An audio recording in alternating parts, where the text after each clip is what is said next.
She had a difficult first crossing, but the North Atlantic is no joke, especially this time of year. Here's the story from the Maritime Executive that was published on the 24th of October 2025. The world's first large commercial wind-propelled cargo ship, the Neoliner Origin, completed its first Atlantic crossing during the evening of October the 24th, after what is being described as a challenging one. The 6,300 DWT ship is behind schedule and sustained some damage to one of its sails as it encountered powerful Atlantic storms.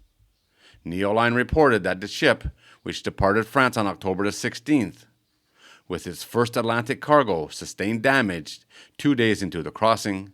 The company said that the top panel on the main aft sail mast was damaged.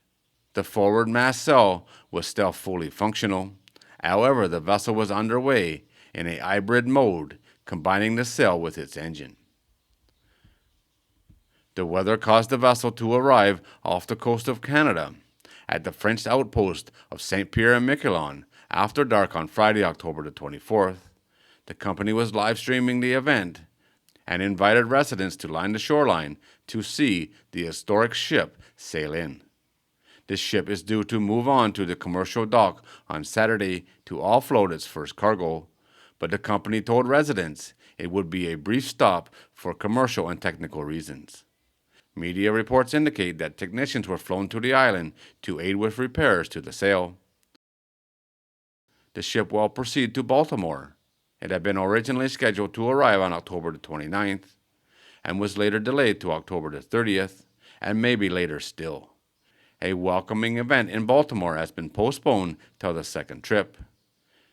And in the French colony, they were told that they would celebrate on the second rotation as the vessel begins her trip back to France. There was still great excitement in the colony as it restored a direct link to France after many years of having to move cargo via Halifax, Canada. With the ship's speed and ability to carry refrigerated cargo, the hope is that it would be used to transport fresh fruits and produce to the island.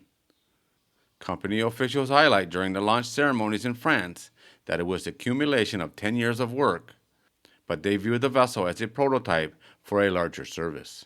The ship is expected to reduce emissions versus a traditional cargo ship by up to 80%. The vessel has two rigid sails mounted on solid rail rigs, which gives it 3,000 square meters or 32,000 square feet of sail area, and is capable of 11 knots. The vessel is a ro-ro cargo ship with 1,200 lane meters of cargo across 3 areas and the ability to transport containers.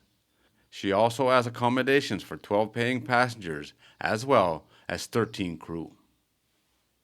She better get used to this weather, because if they plan to sail her back and forth across the Atlantic year-round, and that sounds like the plan, she'll be seeing a lot worse weather than she encountered on this trip.